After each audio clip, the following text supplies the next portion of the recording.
COVID hospitalizations are rising across the country as the U.S. battles the Delta variant. The country is now on pace to potentially surpass peak hospitalizations. But according to ABC News analysis, in the week since the Pfizer shot received full FDA approval, the number of people getting their first shot each day is up 17%. Ariel Reshef has the latest. Hi, Ariel.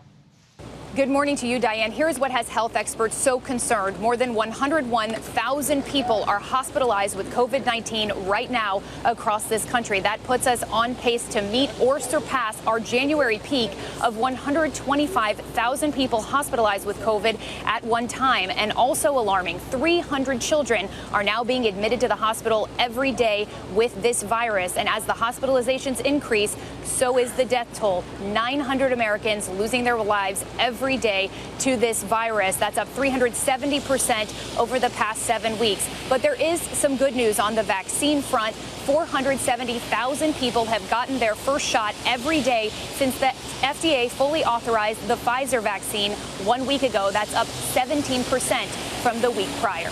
Diane. All right, Ariel Reshef, thank you. And I want to bring in infectious disease specialist at South Shore Health and ABC News contributor Dr. Simone Wilds for more on all this. Dr. Wilds, thanks as always for being here. I'm curious, what do you think when you look at these numbers? Do you think we'll actually surpass peak hospitalizations that we saw last January? Diane, I think based on the current trends, I think we're headed in that direction. Really, it's very concerning the number of cases we've been seeing lately. I think that we really have to try to do everything we can to avoid that and get everyone vaccinated.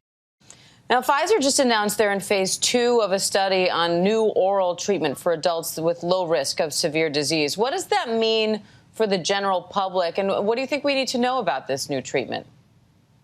Diane, I'm really excited that we have an oral option for individuals right now. Most of the treatment options are IV, and it can be very difficult to administer. I think people that have mild illnesses can be managed at home. And so moving forward, definitely more tools that we can utilize, which will make things better for everyone. And free up some of those hospital beds, no doubt. Virginia Tech also announced yesterday that it disenrolled more than 130 students who did not meet vaccine requirements. So do you think we will see this happen at more schools? And as a medical professional, do you think it's necessary to mandate vaccines on college campuses? Well, I think what we're seeing at Virginia Tech is something that we're going to see not only at other schools, but in workplaces. I think the key is that we're trying to keep everyone safe and to prevent outbreaks. So I think going forward, we'll absolutely see more vaccine mandates in schools. It also looks like, good news here that there's an uptick in Pfizer shots in that week since the shot obtained full FDA approval. So do you think that those numbers will keep rising? That's just a week after the approval. Do you think that will boost some confidence in people who were vaccine hesitant until this point? Well, the good news is it has boost. The key is whether we're going to be able to maintain it. I'm hoping that we can. We're trying to get the word out to encourage everyone to get vaccinated now that we have full approval. So we definitely want to see that trend in that manner.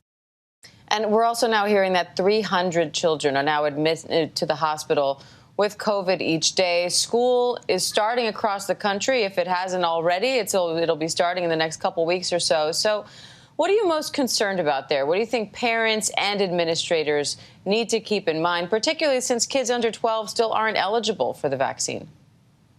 Well, the key thing I want to stress is we want to get our children back in schools, and we want to make sure that they're healthy and well. And there are a number of things we need to do. Make sure that the children are wearing their mask. Make sure they're washing their hands.